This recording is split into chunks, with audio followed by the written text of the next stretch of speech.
haven't done one of these in so long. It's been over a year since my last Club 100 update. I don't know where the time's gone. For those of you who don't know, Club 100 is a video series I do where periodically I update you on new makeup products that I have recently passed the 100 use threshold on. I really like doing these kinds of videos because I think they're a nice way for you to really see what am I reaching for on a regular basis. If I'm reaching for something more than 100 times, that is proof that it's something I consider very valuable and something I really like using. I also think it's just fun to look at what products look like after so many uses, and also just to see which products can even reach a 100 use threshold. Some products you finish before you even hit 100 uses, so to see ones that actually last that long, I think that's also really interesting to see. I have 10 products, 7 of them are over 100 uses, and then I have 3 that I'm ready to induct into Club 200, which is really cool. First up, we have the LA Girl White Concealer. I reach for this for so many different reasons.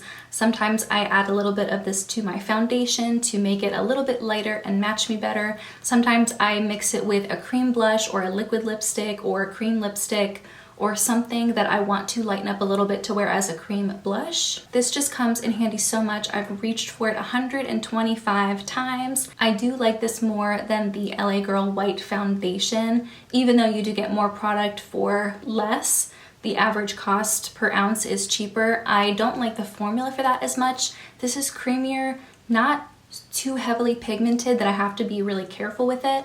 And also I'm able to have a lot more control over how much product I take out, and I'm only grabbing for a little bit each time, so even though I've used it 125 times, there's still a ton of product in here. Foundation's just a little bit more of a thicker formula, and I have trouble getting out just a little bit because it kind of comes out in full pumps, even if I try to be careful. The LA Girl Foundation I've only reached for 16 times versus 125 times for the concealer, so this one is the clear winner. Next one is a little worse for wear. This is the Merit Cream Cheek color in the shade Beverly Hills. I think this is in the older packaging. I believe their blushes now come in gold packaging, if I'm not mistaken. This color is a really beautiful natural color for me. This isn't too pigmented, so it's very easy to build. That and the balmy, creamy formula makes it really easy to apply. I can use a brush, a sponge, my fingers. I can just swipe it on and then blend it out. I really don't have to worry about over applying or applying in a way that I can't blend out and fix. That's great for me. I tend to overdo it on blush if I'm not careful. I have been digging out a little bit to make mixtures with other formulas and other colors. Overall, I think this is beautiful, and total, I have worn this blush 124 times, and I still have a lot left in there, which is great. I imagine if I were to have a deeper shade, I would go through this even slower. This next one, it's actually something I also recently hit pan in, and that's the Charlotte Tilbury CC Corrector in the shade 1 Fair. Like I said, I have pan in the middle. The primary way that I apply this is just grabbing it with my middle fingertip and then tapping it on. I still have a lot of product around that pan, and so I'm not worried about blowing through this because this is a more expensive product. I think it's like $32. I don't need a lot in order to cover everything I want to cover on both under eyes. And even though this is technically a color corrector, it's more of a skin tone shade for me. It's not a straight up peach or a straight up pink. And so I do feel like it looks a lot more natural, and I can just wear this on its own without putting a concealer on top. It's creamy, it has enough pigmented to really help color correct, but just something in the formula is very forgiving, and I feel like it works for my eyes even if they're a little bit dry. I have tried a lot of color correctors over the years, and when people ask me what I recommend, I tell them I definitely recommend the Charlotte Tilbury one, even though it is one of the more expensive color correctors out there. This next one, I don't know if this is necessarily my favorite or something that I would recommend going and buying, I guess. Not to make it sound like it's bad, but it's the Milk Kush Clear Brow Gel, and this is, again, just a clear brow gel. It's got a little brush on it, and I have worn this 128 times. It's just a clear brow gel. After I finish this, after I go through it, I'm just going to not have a brow gel for a couple of weeks, maybe a week or so, and see if I really notice a difference and see if I'm left wanting. And if I do feel like I need another brow gel in my collection, I'll probably just go purchase the one from Essence. That one is not the same. It's not a clear brow gel. It is tinted, it has fibers in it, and I've gone through multiple tubes of that in the past as well. So I just feel like this one is like 20 something dollars. The other one is $3, and I'm not noticing such a significant difference that I can recommend that you go and buy this. So this is more, I guess, one of those workhorse products that I have it, so I use it.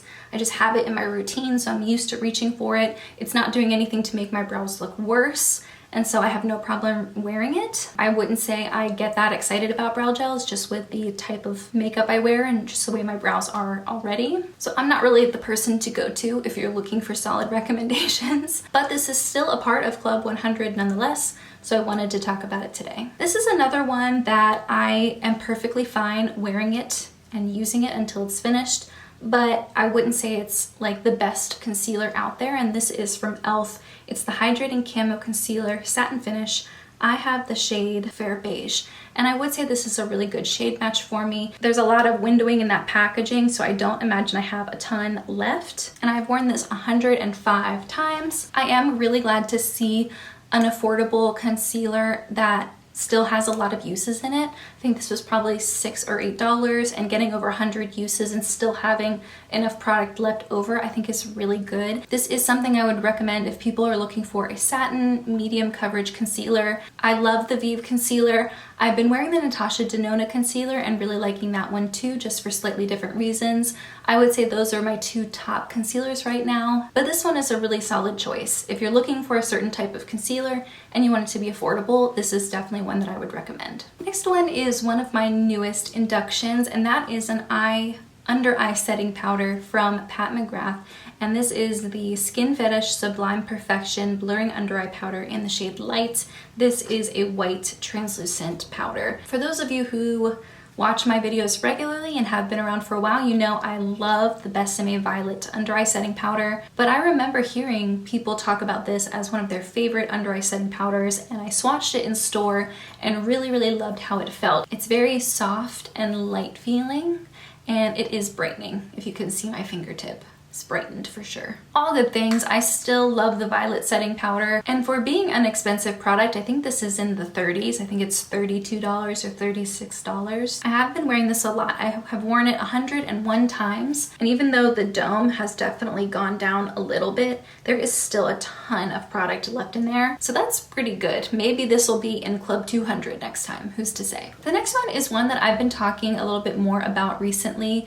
I am relatively picky with setting sprays, but I always like to try new formulas, and so I tend to have the Urban Decay All Nighter for like special occasions. That's my reliable setting spray for longevity and oil control. And normally I do prefer matte setting sprays or setting sprays that don't do anything to affect the finish of your skin. And so when I tried the Airbrush Flawless spray from Charlotte Tilbury, I had heard that this is more glowy, but the other things people were saying still made it sound promising, so I tried it. I bought a full-size bottle, ended up finishing that, and then I am almost finished with this one here. The full-size bottle I think took 125 uses to finish, and this mini one probably has like 1 use left in it, and I've already reached for it 36 times. So I've worn this setting spray in particular over 150 times.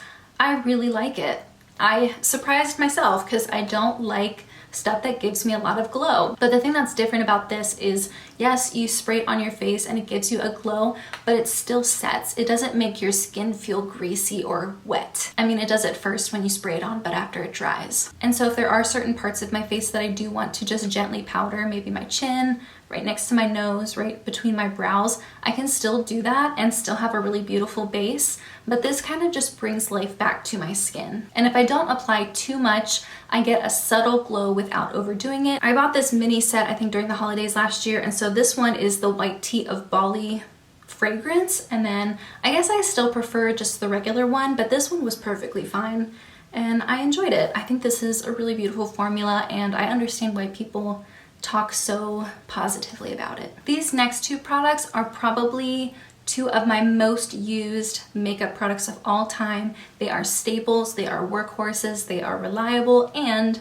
they are from the drugstore, so that's awesome. The first one is this Essence Nude Liner. I believe the shade is called Silky Nude. It's just a really light cream color. The main way I use this is on my lower lash line. I feel like it's a little more subtle than just a straight up white eyeliner. I do like having a more bright under eye. I don't tend to wear a lot of dark liners or mascara on my lower lash line. And I also have gone through the black eyeliner and the brown eyeliner from the same line. I just think they're beautiful. They're like $3 or $4, and I just really appreciate how they're really creamy at first. You blend them and then they do set. And yes, the longevity isn't as nice when I'm putting it on my waterline, just because naturally my eyes are gonna water throughout the day. And if I do want it to last a little bit longer, I can put this down and then maybe use a cream colored eyeshadow to set it even further. But this is great. I just feel like I put this on towards the end of my makeup application. I just feel like it helps make my eyes just look much more bright. I appreciate this with how easy it is to use, how affordable it is, and how much you get out of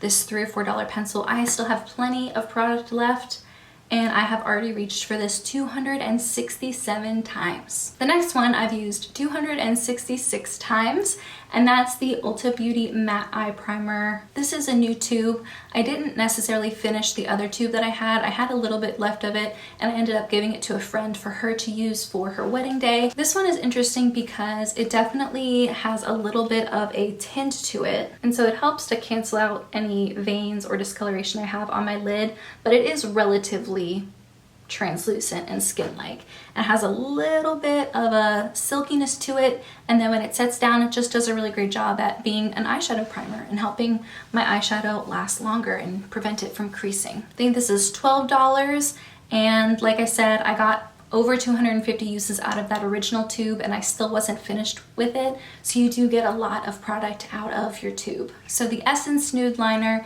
the Ulta Eyeshadow Primer, these were both inducted into Club 200 and are actually close to being inducted into Club 300.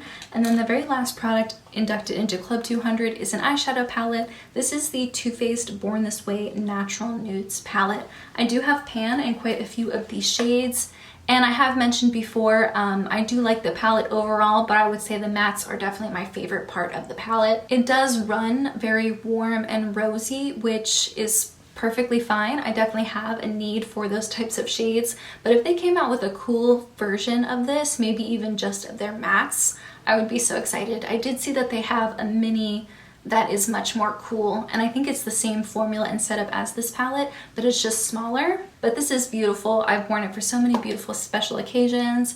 I just really like that there's a gradient of the mattes. I feel like it's really easy to build up and do something a little bit smoky but still soft and really well blended out. And yeah, gorgeous. I have worn this 218 times, and I've even finished one of the shades, this matte cream color here in the shade Swan. So those are all of my new inductions into Club 100 and Club 200. I would really like to say that I'll have more updates, more versions of this to come. Hopefully I can do better than just once every 14 months, but I don't know. I don't really feel like I have a lot of products that are that close.